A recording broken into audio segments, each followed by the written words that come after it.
The Aurora Dawn was dying. Marcus Blake gripped the control panel with bloodied hands as the colony ship screamed through the atmosphere of the unknown planet below. Warning lights flashed red across every screen. The engine had exploded 3 hours ago, killing half the crew instantly. Now the remaining survivors held on, as their ship became a falling coffin. "Brace for impact!"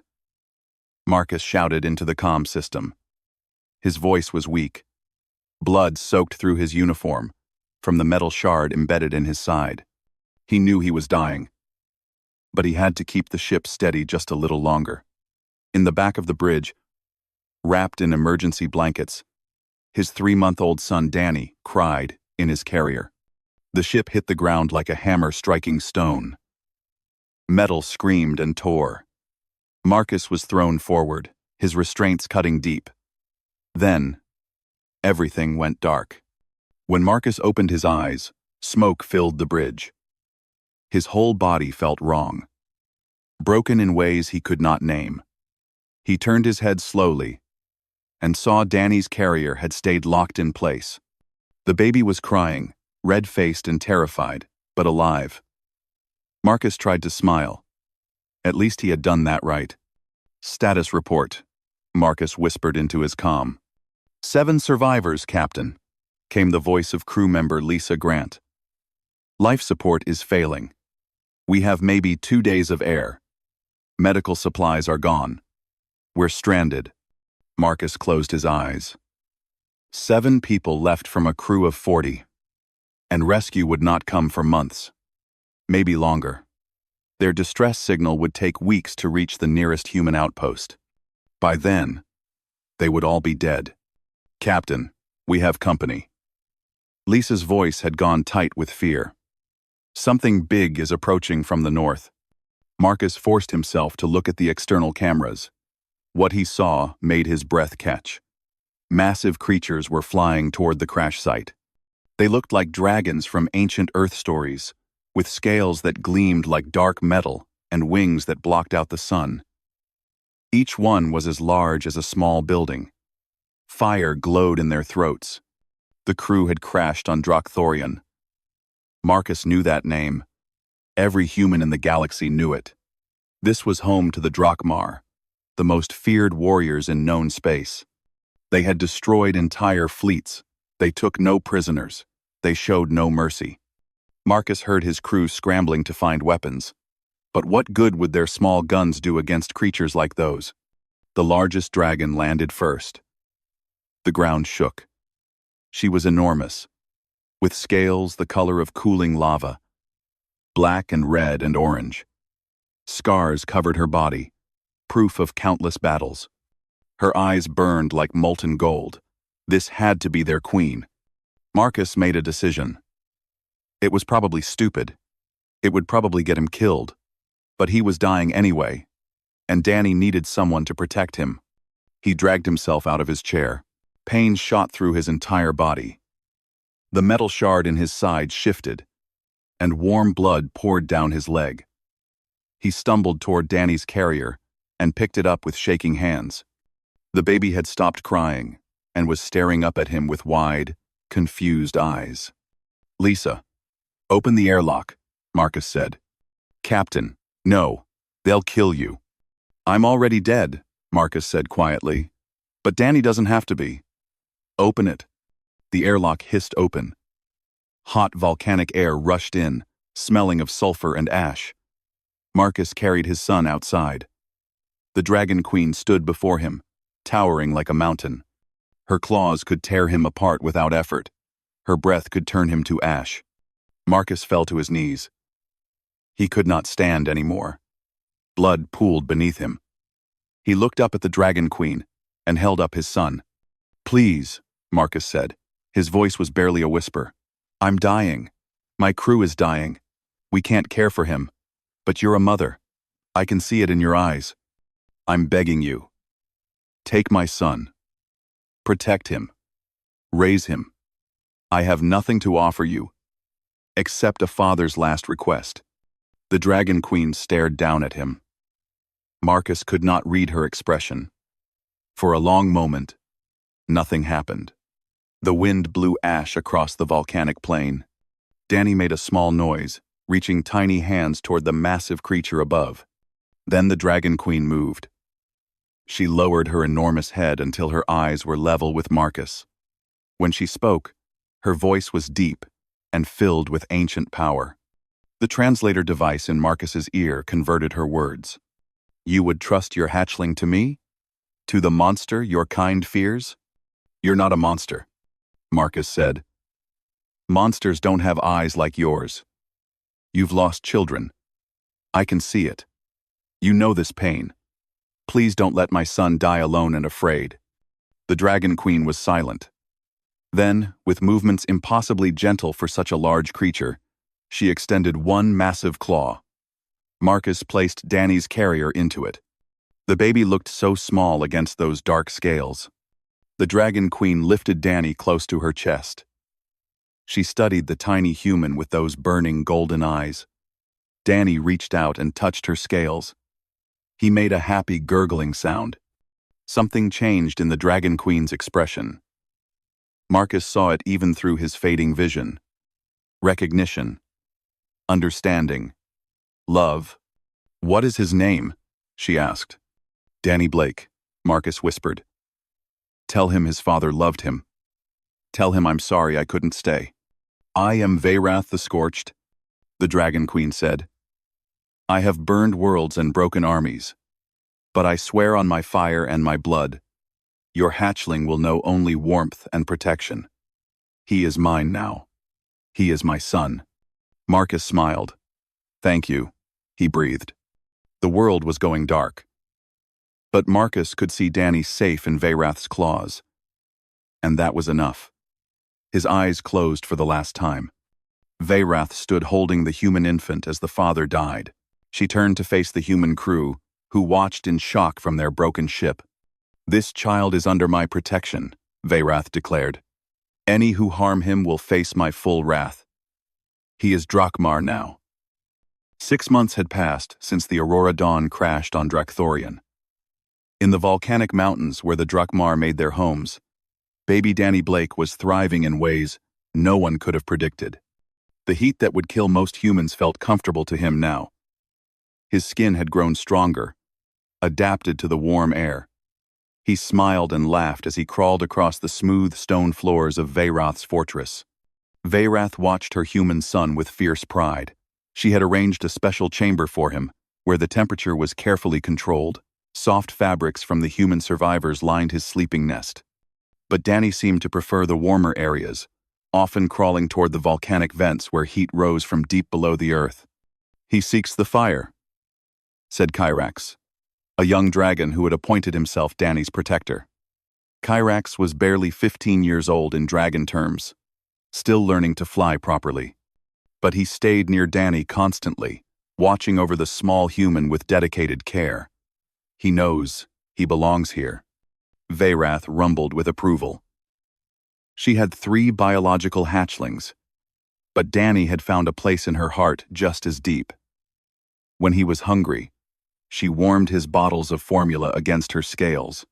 When he cried at night, she hummed ancient dragon songs until he slept. When he laughed, which was often, her heart felt lighter than it had in years. The other Drakmar warriors did not understand. They whispered among themselves when they thought Veyrath could not hear. "The queen has gone soft," some said, "caring for a human weakling. He will die soon anyway," others claimed. "Humans are fragile. This is foolishness." But no one dared say these things to Veyrath's face. She was still the most feared warrior among them. Her reputation had been earned through centuries of battle. And now, her protective instincts focused entirely on keeping Danny safe. One morning, as Veyrath was teaching Danny to grip her claw with his tiny hands, a messenger arrived. A human ship had entered the planet's atmosphere. They were requesting permission to land. They wanted to discuss the human child. Veyrath's eyes narrowed. She had known this day would come. She took Danny in her claws and went to meet the visitors. The human delegation landed in a small diplomatic vessel. Leading them was a woman named Lisa Grant, one of the Aurora Dawn survivors. She had been living with the other rescued humans, in a temporary settlement the Drakmar had allowed them to build. Behind Lisa stood several people in formal uniforms, official ambassadors from the human colonial government. "Great Veyrath," Lisa said, bowing respectfully. "Thank you for meeting with us. I've brought Ambassador Julia Wayne to discuss Danny's future." Ambassador Wayne stepped forward. She was a tall woman with gray hair and sharp eyes. She looked at Veyrath with barely hidden fear, but she kept her voice steady. "We've come to retrieve the human child," Wayne said. "We appreciate your care of him, but he belongs with his own kind. We have facilities, educators, proper medical care. Everything a human infant needs." Veyrath's chest rumbled, a sound like distant thunder. Danny, sitting in her claws, grabbed onto her scales and made happy baby noises. "The hatchling has everything he needs," Veyrath said. Her voice was calm, but danger lurked beneath it. "He has warmth. He has food. He has protection. He has love. What more does a child require?" "But he's human," Wayne insisted. "He needs human contact, human culture, human education. You cannot possibly understand what a human child requires to develop properly." "Can I not?" Veyrath lowered her massive head until she was eye level with the ambassador. "I have raised hatchlings for 300 years. I know when a child is thriving. Look at him. Does he appear neglected to you?" Wayne looked at Danny. The baby was indeed healthy, perhaps healthier than most human infants. His cheeks were round and pink. His eyes were bright. He was bigger than he should be at 9 months old, stronger too. And when Wayne reached toward him, Danny turned away and pressed himself against Veyrath's scales. "He's bonded to you," Lisa said softly. "I didn't believe it until I saw it. But it's true. He sees you as his mother." Wayne frowned. "That doesn't change the fact that he's human. What happens when he grows older? When he needs to learn human language, human customs?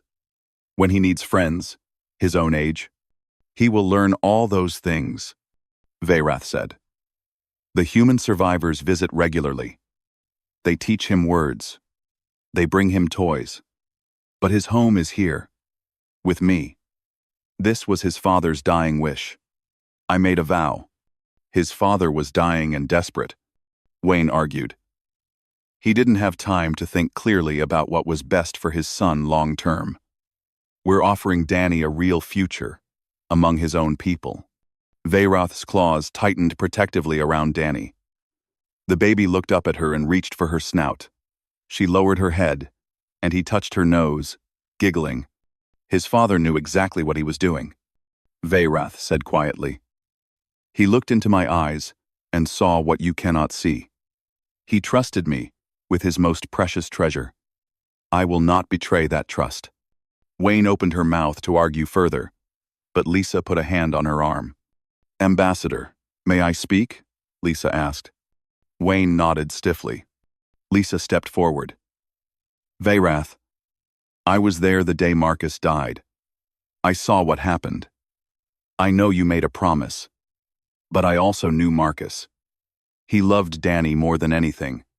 If there was a way for Danny to have both worlds, both families, wouldn't that honor Marcus's memory even more?" Veyrath considered this. "What are you suggesting?" "Let us visit regularly," Lisa said. "Let us teach Danny about his human heritage while you raise him in your home. Let him grow up knowing both cultures. He could be a bridge between our peoples. Something beautiful could come from this tragedy."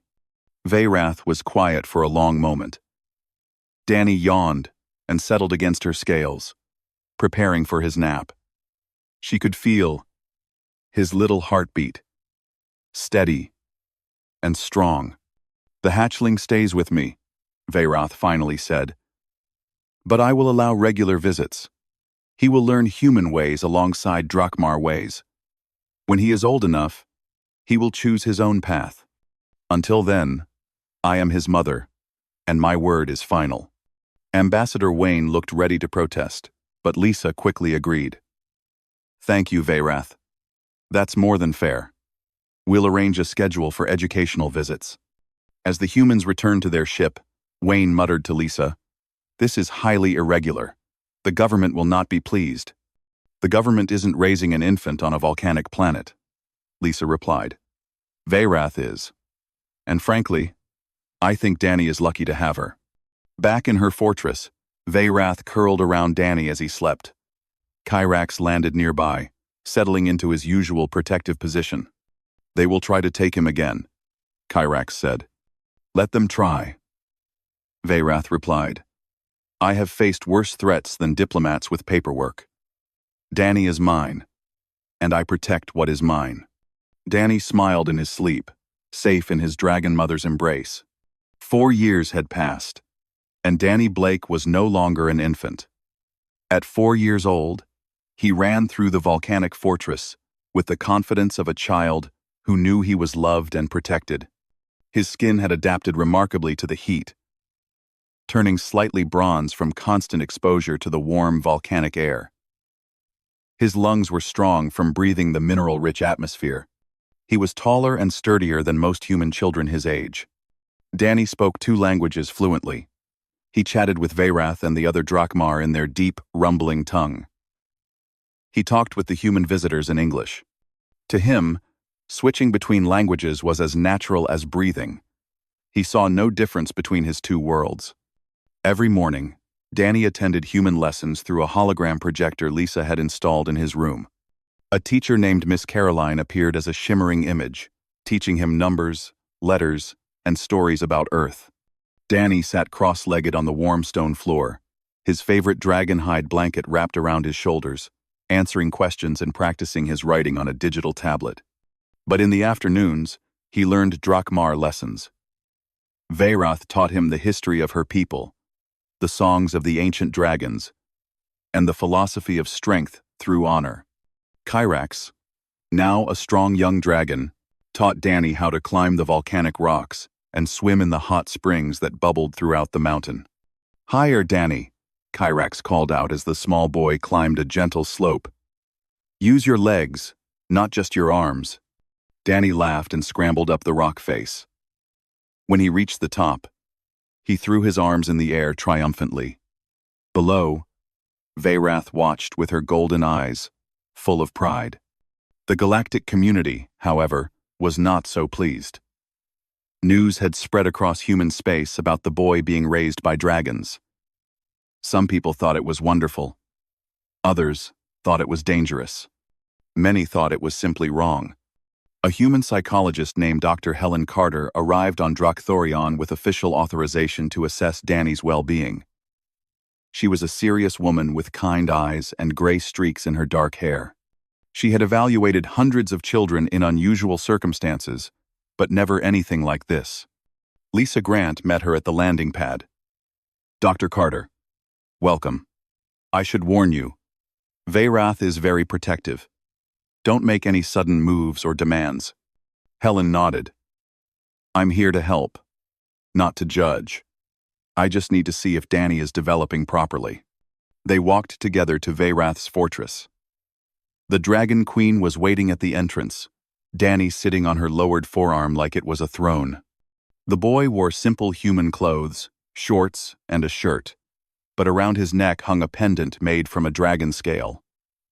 Veyrath had given it to him on his 3rd birthday. "You are the evaluator," Veyrath said. It was not a question. "I am," Helen replied, keeping her voice calm. "I'm here to make sure Danny is happy and healthy. May I speak with him?" Veyrath considered this, then gently lowered Danny to the ground. Danny walked over to Helen with curiosity. "Hello. Are you from Earth? Miss Caroline talks about Earth in my lessons. She says the sky is blue there, not red like here." Helen smiled. "Yes, I'm from Earth. And you're right. Our sky is blue. What else do you learn in your lessons?" "We, 200 and comedies 1. We have not Roser. We have do have you too. Lots of things," Danny said excitedly. "I'm learning to read and write. I know my numbers up to 100. and I'm learning about dinosaurs. Did you know dinosaurs lived on Earth millions of years ago? Kyrax says dragons and dinosaurs might be related. But I don't think so, because dragons can breathe fire. Helen spent the next hour talking with Danny, watching him play, and observing how he interacted with Veyrath and Kyrax. She gave him simple tests designed to measure his cognitive development, emotional health, and social skills. Danny passed every test easily, often performing above the level expected for his age. "Can I show you my room?" Danny asked. "I have really cool stuff." Helen followed the boy through the winding corridors of the fortress. Danny's room was a fascinating blend of two worlds. One corner had a human-style bed with soft pillows and blankets. Shelves held books and toys sent by human organizations. But the other side of the room had a nest made of dragon scales and volcanic rock, warm from the heat vents below. Dragon treasures, shiny stones, and metal fragments decorated the walls. "I sleep in the bed when it's cooler," Danny explained. "But sometimes I sleep in the nest because it's warmer and reminds me of when I was a baby. Mom says I used to sleep on her chest every night." "Your mom?" Helen asked gently. "You mean Veyrath?" "Yes, she's my mom," Danny said, as if this was the most obvious thing in the world. "Kyrax is like my big brother, and the other dragons are my family too. But I also have my human family, like Lisa and Miss Caroline. I have two families. Is that weird?" Helen felt her heart tighten. "No, Danny, that's not weird at all. That's actually very special." They returned to the main chamber, where Veyrath waited. The Dragon Queen's eyes followed Helen's every movement. "I need to understand your philosophy," Helen said to Veyrath. "Why do you believe this arrangement is best for Danny?" Veyrath settled onto her haunches, her massive form somehow conveying thoughtfulness. "Dr. Carter, you study the mind. Let me ask you a question. What does a child need most to grow strong and wise? Love, security, education, proper nutrition, social interaction. And does Danny have these things?" Helen thought carefully. "Yes, he does. But he's missing interaction with other human children.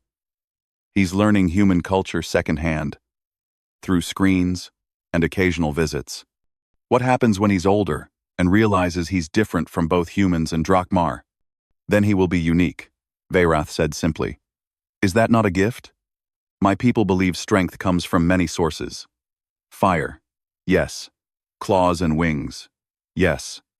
But also from love, from loyalty, from knowing who you are. Danny will know he is loved by two worlds. That will make him stronger than you imagine." Before Helen could respond, warning bells rang throughout the fortress.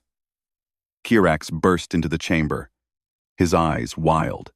"Queen Veyrath, the Blackscale clan approaches from the east. They say they come to challenge your weakness." Veyrath rose immediately, her demeanor shifting from gentle mother to fearsome warrior in an instant. "Take Danny to the safe chamber. Now." "No!" Danny ran to Veyrath. "I want to stay with you." "Danny, listen to me," Veyrath said, her voice firm but loving. "I must protect our home. You will be safe in the chamber, with Kyrax and Dr. Carter. This is not a discussion." Kyrax gently scooped Danny up despite his protests. Helen followed quickly as they moved deeper into the fortress. Through the stone walls, she could hear roars and the sound of dragon wings. In the safe chamber, Danny pressed himself against the wall, tears streaming down his face. "They're attacking because of me, aren't they? Because they think Mom is weak for caring about a human." Kyrax lowered his head to Danny's level. "Your mother is the strongest dragon in the kingdom. She will show them that love is not weakness. Watch and learn." "Little brother." Through a small window, they could see the battle. 3 large black dragons circled Veyrath, taunting her. She stood her ground, fire building in her throat. Then Danny did something unexpected. He ran to the window and shouted in perfect Drakmar, "My mother is Veyrath the Scorched. She has never been defeated.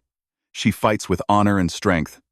If you challenge her, you challenge her whole family, and I am her son." His small voice should not have carried across the distance. But in the sudden silence, it did. The black dragons paused, startled by the human child speaking their language, claiming kinship with their greatest warrior. Veyrath's eyes blazed with pride. She unleashed a column of fire that lit up the sky. "You heard my son. Face me with honor, or flee like cowards." The battle was brief and decisive. Veyrath's skill and fury drove the Blackscale clan away. When she returned to the safe chamber, Danny ran to her despite his small size and her massive form. She lowered her head, and he wrapped his arms around her snout. "I was so scared," Danny whispered. "I know," Veyrath rumbled gently. "But you were also brave. You stood with me. That is what family does." Helen watched this exchange with tears in her eyes. She had come prepared to recommend removing Danny from this environment. She had thought no dragon could truly understand human needs. She had been completely wrong. 10 years old, Danny Blake stood between two worlds with the confidence of someone who belonged to both. He had grown into a lean, strong boy with sun-darkened skin and eyes that held wisdom beyond his years. His human heritage showed in his face and frame, but his movements carried the grace of someone raised among dragons. He spoke 5 languages now, including 2 dialects of Drakmar and 3 human tongues. The volcanic planet of Drakthorion had changed in the 6 years since the Blackscale clan's failed attack. More humans had settled in peaceful communities near dragon territories. Trade had begun between the species, but now that fragile peace was threatened. Human mining corporations wanted access to the mineral-rich mountains where the Drakmar made their homes.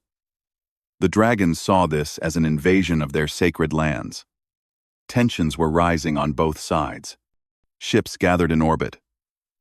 Warriors sharpened their claws. Everyone was preparing for war.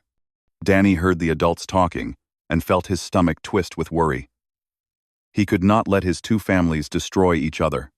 One morning, he flew with Kyrax to the human settlement, where Governor Patrick Wells had his office. Kyrax had grown into a magnificent dragon, his scales gleaming like polished obsidian. Danny rode on his back, a sight that still made humans stop and stare. They landed outside the governor's building. Guards immediately raised their weapons. "Hold your fire," Danny called out, sliding down from Kyrax's back. "I'm human. Remember? I need to speak with Governor Wells. It's important. I'm Sock." The guards looked uncertain. Everyone knew about Danny Blake, the human boy raised by dragons. Some admired him. Others thought he was a traitor to his species. But no one could deny he had influence with the Drakmar Queen. Governor Wells came out personally, a heavy-set man with a tired face. "Danny Blake, I've heard a lot about you. What brings you here?" "Please, sir, you have to stop the mining plans," Danny said. "Those mountains are sacred to the Drakmar. If you send miners there, there will be war. Hundreds will die. Maybe thousands. There has to be another way." Wells sighed. "Son, I understand you have loyalties to the dragons, but humans need those minerals. Our colonies are growing. We need resources. The dragons are sitting on enough rare earth elements to power a dozen worlds, and they won't share." "Have you asked them properly?" Danny challenged. "Or did you just demand access like you own the place?" Wells frowned. "Watch your tone, boy. This is grown-up business. Politics you couldn't possibly understand. I understand that wars start when people stop talking," Danny said firmly. "Let me help. Let me arrange a meeting between you and Queen Veyrath. A real meeting, where both sides listen. Please, give peace a chance before you start fighting." Wells studied the boy for a long moment. There was something in Danny's eyes, a kind of earnest determination that was hard to ignore. "Fine," Wells said finally. "One meeting, but if it doesn't work, we proceed with our plans. Agreed?" "Agreed," Danny said. 3 days later, Danny organized something unprecedented. He brought together human leaders and Drakmar elders in a neutral canyon between their territories. But Danny had added his own touch. He had also invited children from both species. Veyrath arrived with several dragon hatchlings, including Kyrax. Governor Wells brought human officials, but also several curious children from the settlement school. The adults eyed each other with suspicion and barely concealed hostility. But the children were fascinated by one another. A small human girl named Sophie approached one of the dragon hatchlings carefully. "Can I touch your scales? They're so pretty." The young dragon, barely bigger than a horse, lowered his head shyly. Sophie reached out and stroked the gleaming scales, her eyes wide with wonder. Soon other children, both human and dragon, were mingling, asking questions, and showing off for each other. Danny stood in the center and addressed the gathered adults. "Before we talk about mining and territory, I want to tell you my story. Most of you know pieces of it, but you've never heard it from me." He spoke about his father's dying wish. He spoke about Veyrath taking him in when she could have left him to die. He spoke about growing up between two worlds, learning that different didn't mean enemy. He spoke about the Blackscale attack and how his two families had protected each other. "I'm alive because a dragon showed compassion," Danny said. "My father trusted Queen Veyrath because he saw past fear and recognized a mother's heart. If he could do that while dying, can't we do it while we're healthy and safe? Can't we find a solution that doesn't end in blood?" An older human official named Greg Palmer stood up angrily. "This is nonsense. The boy's been brainwashed by dragons. We can't trust anything he says. Those creatures are dangerous. They've destroyed human ships in the past. They're warriors and killers. And humans have never killed?" Veyrath's voice rumbled across the canyon. "Your species has warred among yourselves for thousands of years.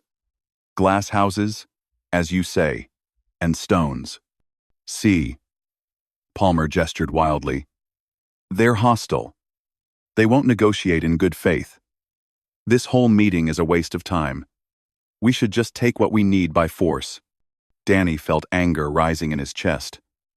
"You don't want peace. You want an excuse for war. I want what's best for humanity," Palmer shot back. "No," Danny said quietly. "You want profit. I did research, Mr. Palmer. Your company builds weapons. You sell ships and guns. You make more money during wars than during peace. You're trying to start a conflict so you can profit from it." Palmer's face went red. "You little brat. How dare you accuse me of—" "Is it true?" Governor Wells cut in sharply. "Palmer, do you have financial interest in military contracts?" One, Palmer stammered, then grabbed his briefcase and stormed toward his vehicle. "This is a farce. I'm reporting this to the Colonial Council. You'll all regret treating me this way." He drove away in a cloud of dust. In the silence that followed, Wells turned to Veyrath. "My apologies, Queen Veyrath. It seems some of my delegation had less than pure motives. Perhaps we should start this discussion over. In good faith. This time." Veyrath inclined her massive head. "Perhaps we should. Danny has shown us that honesty is possible between our kinds. Let us not disappoint him." For the next several hours, humans and Drakmar talked. Really talked. The dragons explained that the mountains held not just minerals but also the burial sites of their ancestors and the nesting grounds for their young. The humans explained their genuine need for resources to support their growing population. Danny listened and occasionally offered suggestions. What if mining happened in designated areas that weren't sacred? And what if Drakmar worked alongside humans, using their heat resistance and strength to make mining safer and more efficient. What if both species shared the profits and the responsibility?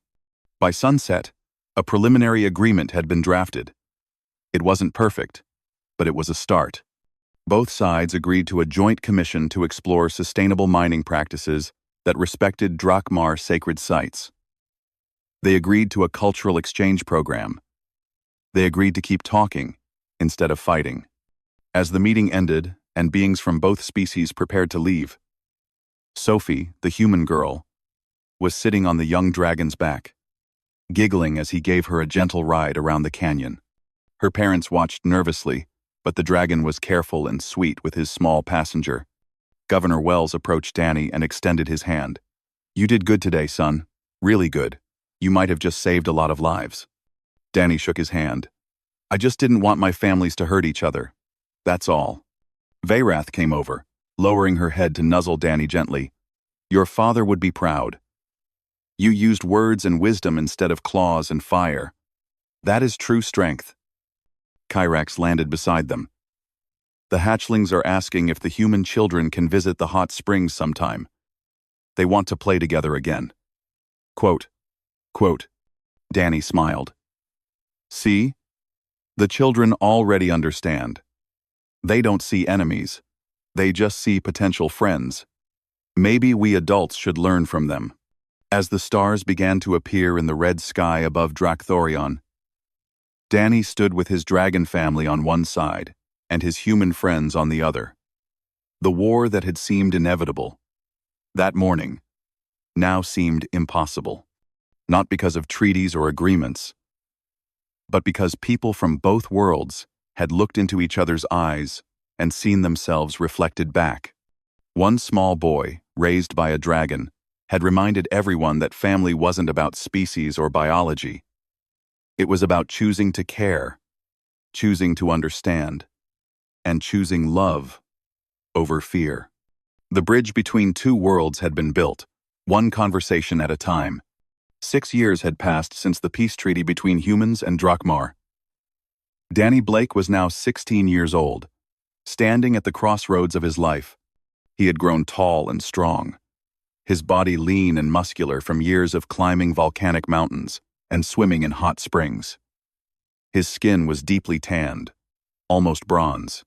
His eyes held a quiet confidence that came from belonging to two worlds completely. But belonging to both worlds also meant feeling torn between them. Danny sat in his room in Veyrath's fortress, staring at 2 letters on his desk. One was an acceptance letter from Cambridge University on Earth, offering him a full scholarship to study interspecies diplomacy. The other was an official invitation from the Drakmar High Council, asking him to serve as their cultural ambassador and liaison to human governments. Both were incredible honors. Both represented futures he wanted. But they pulled him in opposite directions. "You're thinking too loudly," Kyrax said, poking his head through the large doorway. The dragon was fully grown now, powerful and magnificent. "I can hear your worries from 3 chambers away." Danny smiled weakly. "I don't know what to do. If I go to Earth, I leave. Mom, I leave you. I leave home. But if I stay here and work for the Council, I never really explore my human heritage. Either choice feels like I'm abandoning part of who I am." "Have you talked to Veyrath about this?" Kyrax asked. "Not yet. I don't want to hurt her." "She's getting older, Kyrax. I see it. She moves slower than she used to. Her scales aren't as bright. What if she needs me, and I'm not here?" Kyrax entered the room fully, settling his massive bulk carefully in the space. "Veyrath is the strongest dragon I know. But even if she weren't, do you think she would want you to give up your future out of fear?" Before Danny could answer, Veyrath herself appeared. She moved with her usual grace. But Kyrax was right. Age was showing in subtle ways. The scars on her scales seemed more pronounced. Her golden eyes, though still sharp, had a tired quality sometimes. "Danny," she said gently, "we need to talk." Danny's heart sank. Somehow, She always knew when he was struggling. They walked together to Veyrath's favorite overlook, a high cliff that gave a view of both the volcanic mountains and the distant human settlements. The red sun was setting, painting the sky in shades of orange and purple. Kyrax followed, but kept a respectful distance. "You received important letters," Veyrath said. "It wasn't a question. How did you know?" "I am your mother." "I know everything," Veyrath said with a rumble that might have been amusement. "Also," Lisa told me, she was very excited about Cambridge. Danny sighed. "I don't know what to choose, Mom. Every option feels like I'm losing something precious." Veyrath was quiet for a long moment, watching the sun sink lower. "When your father gave you to me, I made a promise. I promised to protect you and raise you, but I also promised myself something else. I promised that I would prepare you for the world, not trap you in mine." "You're not trapping me," Danny said quickly. "Listen," Veyrath continued. "Being a mother means knowing when to hold tight and when to let go. You have grown into something remarkable, Danny. You are brave and wise and kind. You belong to both our peoples. But belonging doesn't mean you must choose one or the other. It means you carry both with you, wherever you go. But what if I'm needed here and I'm not around? What if something happens to you?" Veyrath turned her massive head to look directly at him. "Something will happen to me eventually. I am old by dragon standards. I have lived a long and full life. But do you know what the greatest joy of my final years has been? Watching you grow. Seeing you become who you are meant to be. If you stay here out of fear of losing me, you waste the very gift I have tried to give you." Danny felt tears burning in his eyes. "I'm scared, Mom. I'm scared of being alone. Here, I know who I am. Out there, I don't know if I'll fit anywhere." "You will fit everywhere and nowhere," Veyrath said softly. "That is the burden and the blessing of being unique. But you will never be alone, Danny. You carry us with you. Every lesson, every memory, every moment of love. We are in your heart, just as you are in mine. We, contensus. We, contensus. We." Before Danny could respond, an alarm echoed across the mountains. It was the emergency signal, used for serious threats. Kyrax immediately took flight to investigate. Veyrath and Danny hurried back to the fortress. Lisa Grant was waiting for them, her face pale. "Pirates. A large fleet just jumped into the system. They're attacking both human ships and dragon territories. They're not discriminating. They're just destroying everything they can, and stealing what isn't defended." Governor Wells appeared on a hologram projector, looking frantic. "Queen Veyrath, we're requesting immediate military cooperation. Our defense fleet is outnumbered 3-1. If we don't work together, we're both finished." Veyrath's eyes blazed. "My warriors are already mobilizing. Send me your tactical data." Danny stepped forward. "Let me help. I know how both sides fight. I can coordinate between human and Drakmar forces. I can predict what the pirates will do, based on both our defensive patterns." Wells looked doubtful. "Danny, you're just a kid. This is actual combat. I'm 16. I speak all your languages, and I understand both military doctrines better than anyone else alive," Danny said firmly. "You need someone who can think like both a human and a Drakmar. That's me. Use me." Veyrath looked at her son with pride and pain mixed together.